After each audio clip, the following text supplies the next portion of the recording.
Hello students, कैसे हैं? अच्छे हैं, बहुत अच्छे। आज हम शुरुआत करेंगे जेनेटिक्स की। और जेनेटिक्स का जो हमारा पहला चैप्टर है वो है principles of inheritance and variations. जो हमारी सेकेंड यूनिट है जेनेटिक्स, उसमें 3 चैप्टर हैं। First chapter principle of inheritance and variation, second molecular basis of inheritance and third evolution. ये तीनों ही चैप्टर या यूं कहें कि पूरी जेनेटिक्स आपके examination point of view as well as competition point of view बहुत इंपॉर्टेंट है। इसलिए जेनेटिक्स की हर एक कंसेप्ट को बहुत अच्छे तरीके से समझने की कोशिश करें। तो डिस्कस करते हैं first chapter principles of inheritance and variation. अब ये चैप्टर का नाम है, इस चैप्टर के नाम में ये 2 टर्म आई हैं, इनहेरिटेंस एंड वेरिएशन। इनहेरिटेंस क्या होता है? इनहेरिटेंस मतलब आनुवंशिकी। आनुवंशिकी का मतलब होता है जब ट्रेट्स यानी कि जो गुण हैं वो पेरेंट्स से ऑफस्प्रिंग यानी कि प्रोजेनी के अंदर यानी कि सिबलिंग के अंदर जो जाते हैं, उस ट्रांसफर ऑफ ट्रेट्स को हम इनहेरिटेंस कहेंगे। इनहेरिटेंस का मतलब माता पिता से बच्चों के अंदर ट्रेट्स यानी कि कैरेक्टर्स यानी कि फीचर्स जाना। तो inheritance the transfer of traits. Traits का मतलब होता है कैरेक्टर। ट्रेट्स का क्या मतलब होता है? Character. From parents to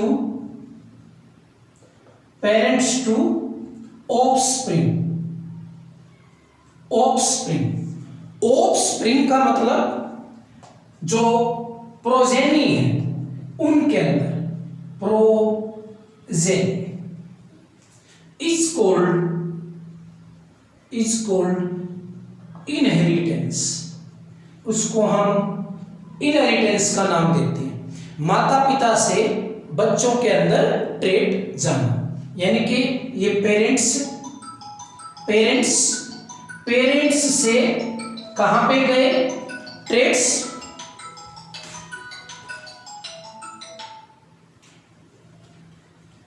parents से कहां पर गए?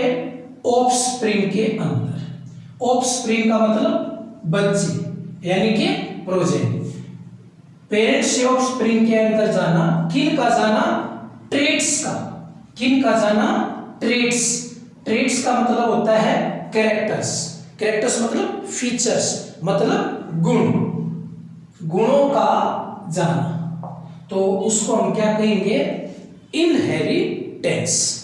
अब आप ये समझ गए कि भाई माता पिता से जो गुण बच्चे के अंदर जाते हैं, उस हमें फिनोमिना को, ट्रांसफर को हम क्या कहने लग रहे हैं? इनहेरिटेंस। लेकिन जिस प्रोसेस से ये जाते हैं, यानी कि transmission of traits from parents to offspring, जिस प्रोसेस से होके जाएंगे उसको हेरिडिटी कहते हैं। क्या कहते हैं? हेरिडिटी। थोड़ा सा अंतर है। द प्रोसेस, ये वो प्रोसेस है by which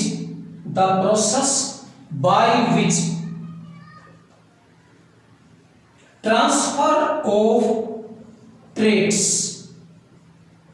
from parents to offspring. यानी कि ध्यान से देखो, ये वो प्रोसेस है जिसके द्वारा ट्रांसफर होते हैं ट्रेट्स। कहां से कहां? Parents to offspring. Parents to offspring और वन जनरेशन टू नेक्स्ट, पहली जनरेशन से नेक्स्ट जनरेशन के अंदर जाना। अब ये दो टर्म है, इनहेरिटेंस, हेरिडिटी। इनहेरिटेंस का मतलब है ट्रांसफर ऑफ ट्रेट्स, जो ट्रेट्स का ट्रांसफर होना है फ्रॉम पेरेंट्स टू ऑफस्प्रिंग, यानी कि माता पिता से बच्चे के अंदर गुण जाना, इनहेरिटेंस कहलाता है। बट बाय विच प्रोसेस, जिस प्रोसेस के द्वारा माता पिता से बच्चों के अंदर जो गुण जाते हैं उस प्रोसेस को क्या कहते हैं, हेरिडिटी। तो इनहेरिटेंस और हेरिडिटी समझने में तो एक ही बात है, बट थोड़ा सा बेसिक डिफरेंस है।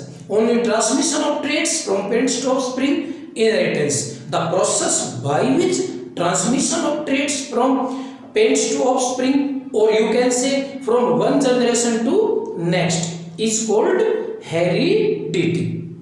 अब एक और बात है, यानी कि ये बताओ, जब माता पिता से बच्चे के अंदर ट्रेट्स जाते हैं या वन जनरेशन से नेक्स्ट जनरेशन के अंदर ट्रेट्स जाते हैं, तो क्या जो नेक्स्ट जनरेशन है, जो प्रोजेनी है, जो सिबलिंग है, वो पेरेंट्स जैसे होंगे?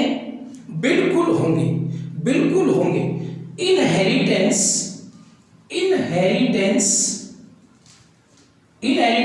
शो लाइक बिगेट्स लाइक का मतलब क्या होता है? लाइक बिगेट्स लाइक का मतलब है जैसे ऑफस्प्रिंग ऑफ एलिफेंट,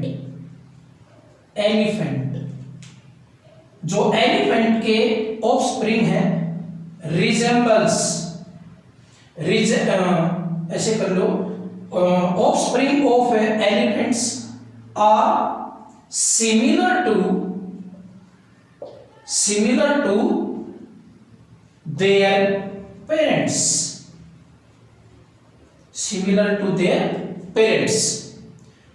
Similarly,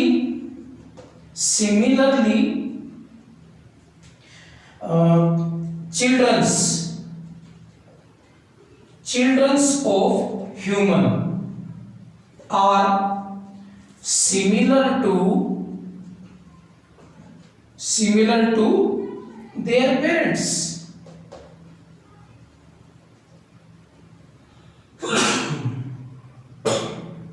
देखो, यहां मीनिंग आपको बताने की क्या कोशिश की गई है, लाइक बिगेट्स लाइक। इसका क्या है अर्थ? जैसे माता पिता वैसे ही बच्चे। आपने देखा होगा जो मैंगो का प्लांट है उसके जो सिबलिंग बनेंगे, जो नेक्स्ट प्रोजेनी आएगी वो मैंगो ही होगी। ह्यूमन की जो नेक्स्ट प्रोजेनी आएगी वो ह्यूमन जैसी ही होगी। एलिफेंट का बच्चा एलिफेंट जैसा ही होगा। इस बात को हम किस रूप में पढ़ रहे हैं?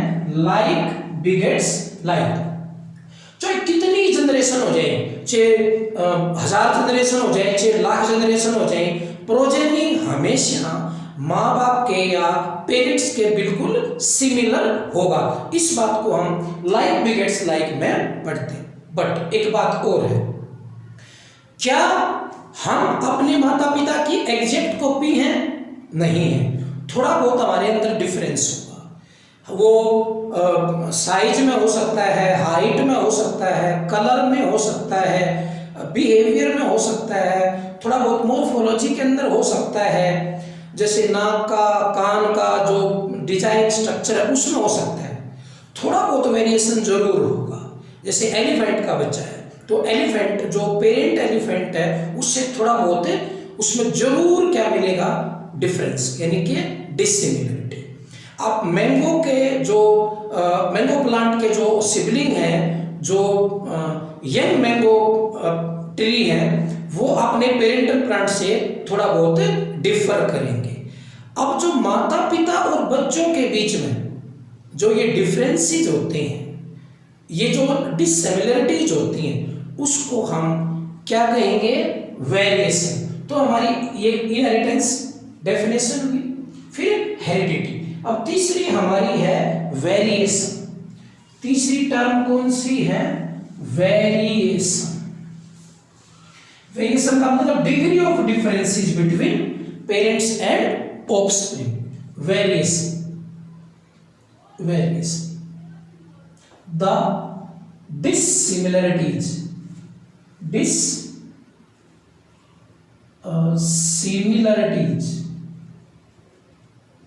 the dissimilarities between parents and offspring the dissimilarity between parents and offspring हम ये भी कह सकते हैं or among offspring of same parents, among offspring of same parents, यानी कि एक ही माता पिता के मान लीजिए 5 बच्चे हैं, तो उन 5 बच्चों में भी क्या होगा? आपस में डिफरेंस। तो dissimilarity between parents and offspring या dissimilarity among offspring of same parent are called variation। उसको हम क्या कहेंगे? वेरिएशंस। वेरिएशंस कहेंगे उसको।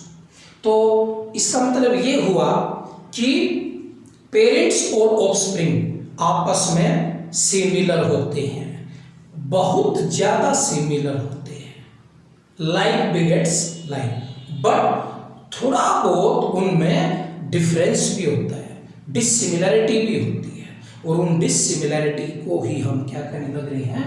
वेरिएशन। अब बात ये समझने की है कि जो इनहेरिटेंस है वो तो ये कहता है कि माता पिता से बच्चे के अंदर गुण चले जाते हैं, उसको इनहेरिटेंस कहते हैं। लेकिन वेरिएशन क्या कहता है कि माता पिता से बच्चों के अंदर जो गुण जाते हैं उसमें थोड़ी बहुत डिफरेंसेस होती हैं। अब 2 बात हुई, एक तो इनहेरिटेंस और दूसरा वेरिएशन। अब इन दोनों को जो साइंस डील करेगी उसको हम जेनेटिक्स कहते हैं। क्या कहते हैं? जेनेटिक्स। तो हमारी टर्म निकल के आई नई, genetics. The branch of biology, ये बायोलॉजी की ब्रांच है which deals with the study of, जो किसको स्टडी करेगी? Deals with the study of inheritance, जो हमने फर्स्ट डेफिनेशन बताई थी, inheritance and variation. Inheritance and variation, उसको हम क्या कहेंगे? जेनेटिक्स। तो जेनेटिक्स में हमें दोनों चीजें पढ़ने को मिलेंगी। इनहेरिटेंस कि किस तरीके से माता पिता से बच्चों के अंदर गुण या जो ट्रेट्स या जो फीचर्स या कैरेक्टर्स ट्रांसमिट होते हैं, और वो होते हैं तो किस तरीके से एक ही माता पिता के बच्चों के अंदर डिफरेंसेस आते हैं, या माता पिता और बच्चों के बीच में जो डिफरेंसेस आते हैं वो वेरिएशन डेवलप होते हैं। तो वेरिएशन और इनहेरिटेंस दोनों की जो स्टडी करती है जो बायोलॉजी की ब्रांच, उसको हम क्या कहते हैं? Genetics. The term genetics was given by, the term genetics was given by, जो टर्म थी जेनेटिक्स की वो विलियम बेटसन ने दी थी 1906 में, given by William Bateson. William Bateson ने ये टर्म दी थी genetics. William Bateson also known as father of modern genetics,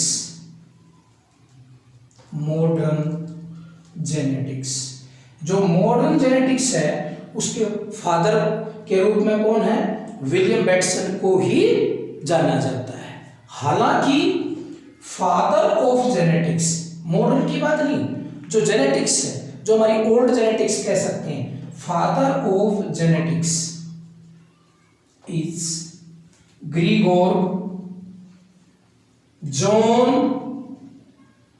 Mendel. Gregor John Mendel, इसको हम शॉर्ट में जीजे मेंडल भी कह सकते हैं। तो अगर सिंपल आपसे पूछा जाए जेनेटिक्स का फादर कौन है तो जीजे मेंडल। अगर मॉडर्न जेनेटिक्स का पूछे तो विलियम बेटसन। जो एक्सपेरिमेंटल जेनेटिक्स का अगर फादर पूछे तो वो है T H Morgan. Father of experimental genetics कौन है? Genetics T H Morgan, Thomas Hunt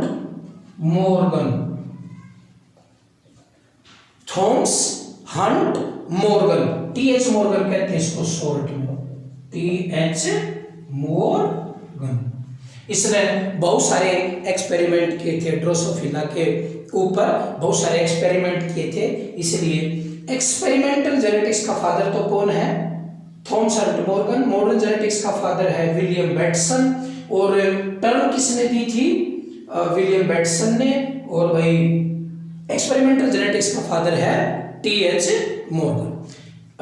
ये जेनेटिक्स, अब आपको समझना है कि जो जेनेटिक्स है उसकी मुख्यतः 3 ब्रांचेज हैं। कौन कौन सी? Branches of genetics.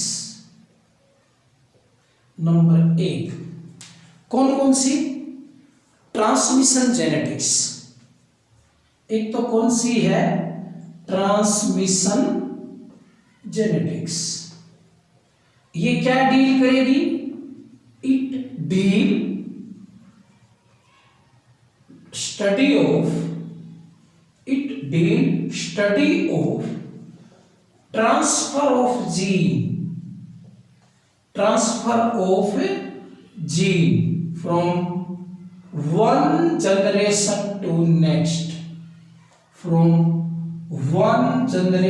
to next, genetics की एक ब्रांच है जिसको हम ट्रांसमिशन जेनेटिक्स कहते हैं। और transmission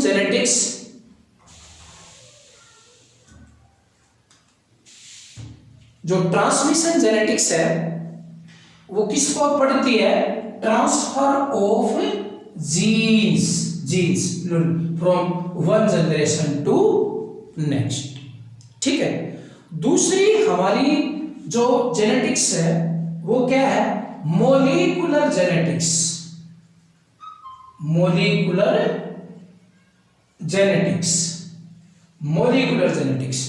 It deals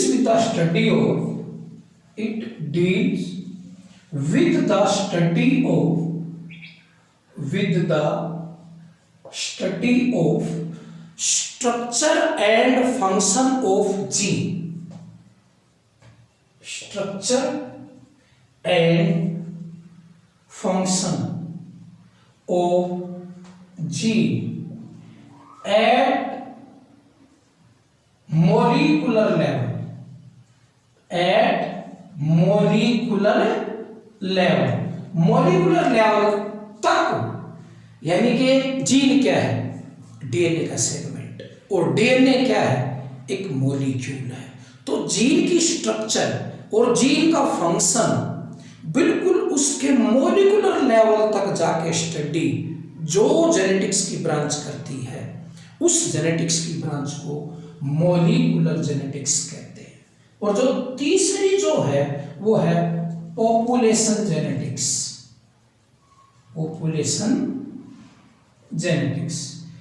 It deals with the study of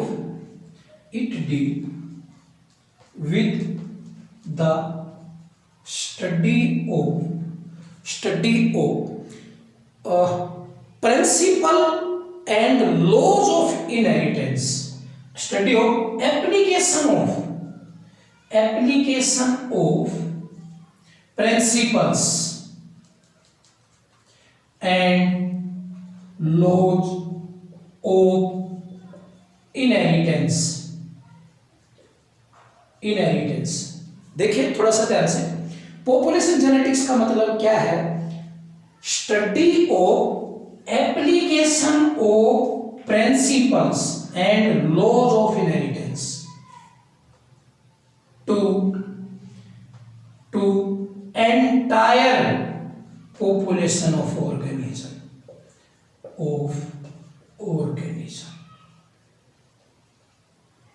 entire population of organism. एक ऑर्गेनिज्म की पॉपुलेशन है और उस पॉपुलेशन के अंदर इस जेनेटिक्स का क्या रोल है, क्या फायदा है, यानी कि जो जेनेटिक्स है उसके कुछ प्रिंसिपल और कुछ लॉ है। आप बात को समझें, जेनेटिक्स के कुछ प्रिंसिपल्स हैं और कुछ लॉज हैं। उन प्रिंसिपल्स और लॉज जो जेनेटिक्स के हैं उनकी एप्लीकेशन किसी ऑर्गेनिज्म की पॉपुलेशन को कैसे प्रभावित करती है, इस बात वाली जेनेटिक्स को, इस तरीके की जेनेटिक्स को, इस ब्रांच ऑफ जेनेटिक्स को हम पॉपुलेशन जेनेटिक्स कहते हैं। क्यों कहते हैं पॉपुलेशन जेनेटिक्स? नाम से ही है, ये जो ऑर्गेनिज्म की एंटायर पॉपुलेशन है उसके ऊपर एप्लीकेबल है। क्या एप्लीकेबल है? जेनेटिक्स के जो इनहेरिटेंस के जो प्रिंसिपल हैं और जो लॉ हैं उस पॉपुलेशन को किस तरीके से प्रभावित करते हैं, ये सारी बातें पॉपुलेशन जेनेटिक्स में आती हैं। शॉर्ट शब्दों में कहते हैं कि जेनेटिक्स का हम पॉपुलेशन के अंदर किस तरीके का प्रभाव देखते हैं, ये सारी बातें पॉपुलेशन जेनेटिक्स में पढ़ने के लिए मिलेगी। तो ये हमारी क्या थी? 3 प्रकार की क्या ब्रांचेज ऑफ जेनेटिक्स। अब आपको क्या देखना है, थोड़ी सी बात आप समझें कि देखो जेनेटिक्स के ऊपर सबसे पहले काम जो किया था, जिसका कुछ साइंटिफिक आधार था, वो जीजे मेंडल ने किया था। G J Mendel was the first person who work on genetics और इनहेरिटेंस को जानने का सबसे सर्वप्रथम जो प्रयास किया गया वो जीजे मेंडल ने किया था। ऐसा नहीं है कि मेंडल से पहले किसी ने जेनेटिक्स या इनहेरिटेंस को जानने की कोशिश नहीं की थी, लेकिन जो मेंडल से पहले जो इनहेरिटेंस को जानने की जो कोशिश की गई थी उसके पीछे कोई साइंटिफिक आधार या साइंटिफिक लॉजिक नहीं था। इसलिए जो पहले वाला जो काम है वो ज्यादा मान्य नहीं है। तो मेंडल जो पहला आदमी था जिसने जेनेटिक्स के ऊपर काम किया था। देखिए कैसे, जैसे आप समझें, ये पेरेंट्स और ये ऑफस्प्रिंग क्या है? Parents offspring. इनके बीच में पेरेंट्स और ऑफस्प्रिंग के बीच में क्या है? सिमिलरिटीज। और पेरेंट्स और ऑफस्प्रिंग के बीच में क्या है? डिससिमिलरिटीज। अब बात दो है, माता पिता और बच्चों के बीच में समानताएं में लाइक बिगेट्स लाइक हमने माता पिता और बच्चों के बीच में डिससिमिलरिटीज भी है, यानी कि वेरिएशन भी है। ये कैसे? Why offsprings are similar to their parents? Why? Question mark लगता है। एक और क्वेश्चन मार्क है। Why offsprings are not exact similar to their parents, means why offspring show some variations to their parents। अर्थ क्या हुआ, क्यों ऑफस्प्रिंग माता पिता से मिलते हैं, क्यों उनकी वो कॉपी है, उन जैसी है। एक क्यों क्वेश्चन मार्क, क्यों माता पिता अपने पेरेंट्स की एग्जैक्ट कॉपी नहीं होते, थोड़ा बहुत उनमें अंतर होता है, ऐसा क्यों। ये दो क्वेश्चन मार्क ही हमें इनहेरिटेंस का कंसेप्ट समझाने में मदद करेंगे। सबसे पहले ये क्वेश्चन मार्क किसके दिमाग में आया, ये जी.जे. मेंडल के दिमाग में। किसके दिमाग में आया, जी.जे. मेंडल। हालांकि इसके बारे में हम पढ़ेंगे। ये एक ब्रिलियंट स्टूडेंट था, तब इसके दिमाग में ये बात आई कि जो पेरेंट्स हैं वो स्प्रिंग से बिल्कुल सिमिलर क्यों हैं, और फिर बिल्कुल सिमिलर है तो फिर एग्जैक्ट सिमिलर क्यों नहीं है।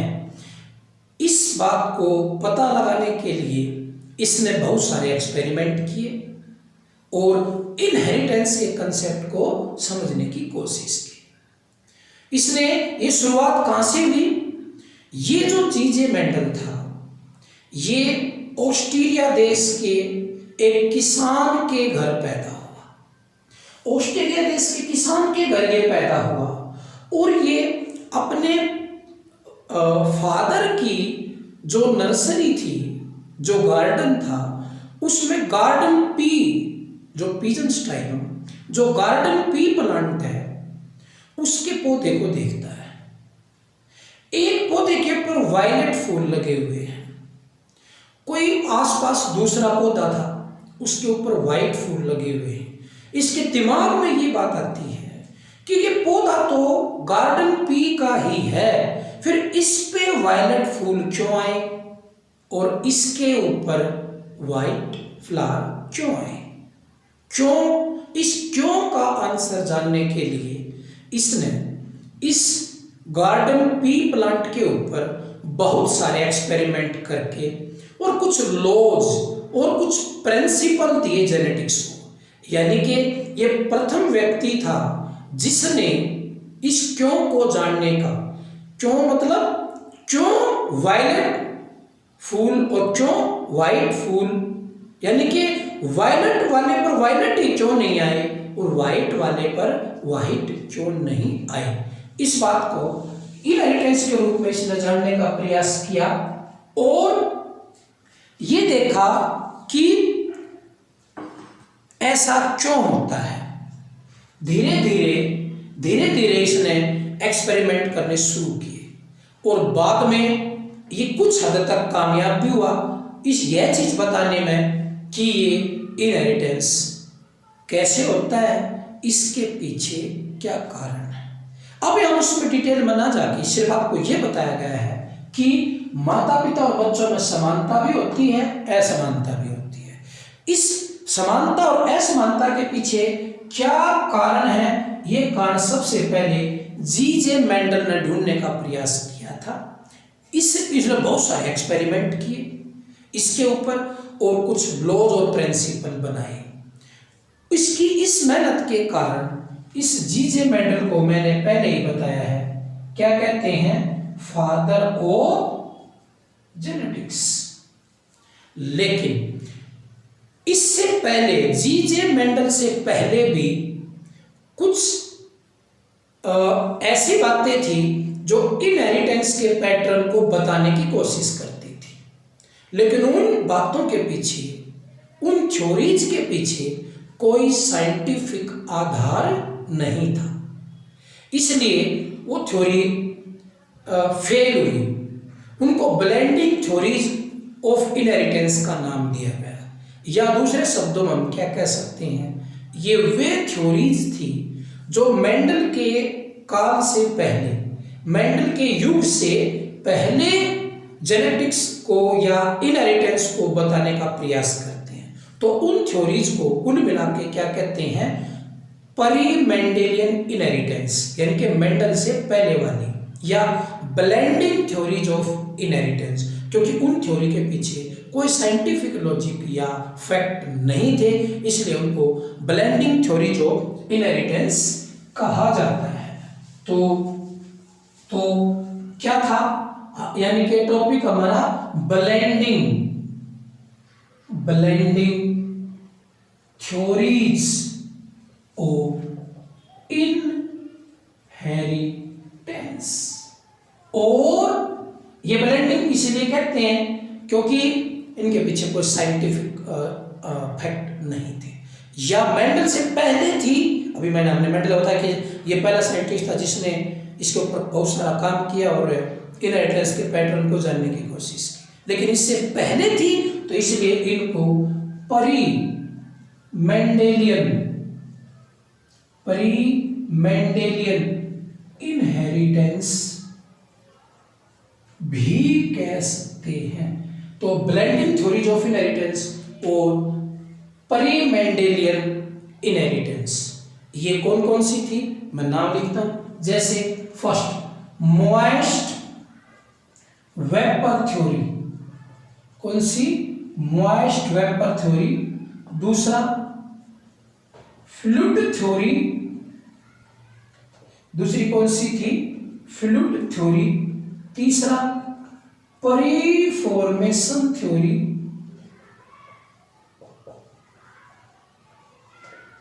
चौथा pangenesis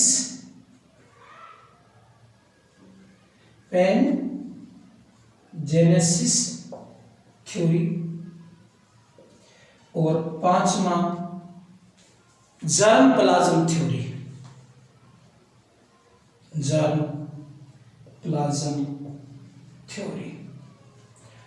moist vapour theory Pythagoras ने दी थी, फ्लूइड थ्योरी अरिस्टोटल ने दी थी, परिफॉर्मेशन सैमरडम SWAMMERDAM सैमरडम नाम के साइंटिस्ट ने दी थी।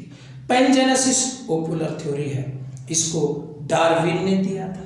और जर्म प्लाज्म थ्योरी अंत तक जो मानी जाती है, थोड़ा बहुत जो क्लू देती है, वो विज़मेनन एगोस्ट ने दी थी। विज़मेनन एगोस्ट, उसने ये थ्योरी दी थी। तो ये जो थ्योरी थी, ये बताने का तो ये प्रयास करती हैं कि किस तरीके से इनहेरिटेंस होता है, कि इनहेरिटेंस क्या है, किस तरीके से माँ बाप के कैरेक्टर बच्चे के अंदर जाते हैं।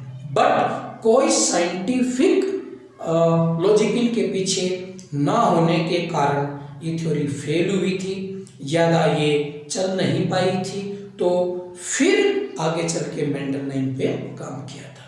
तो हम नेक्स्ट लेक्चर में इन थ्योरी को 1 by 1 डिस्कस करेंगे कि किस थ्योरी ने क्या कहा और वो किस तरीके से फिर रिजेक्ट हुआ।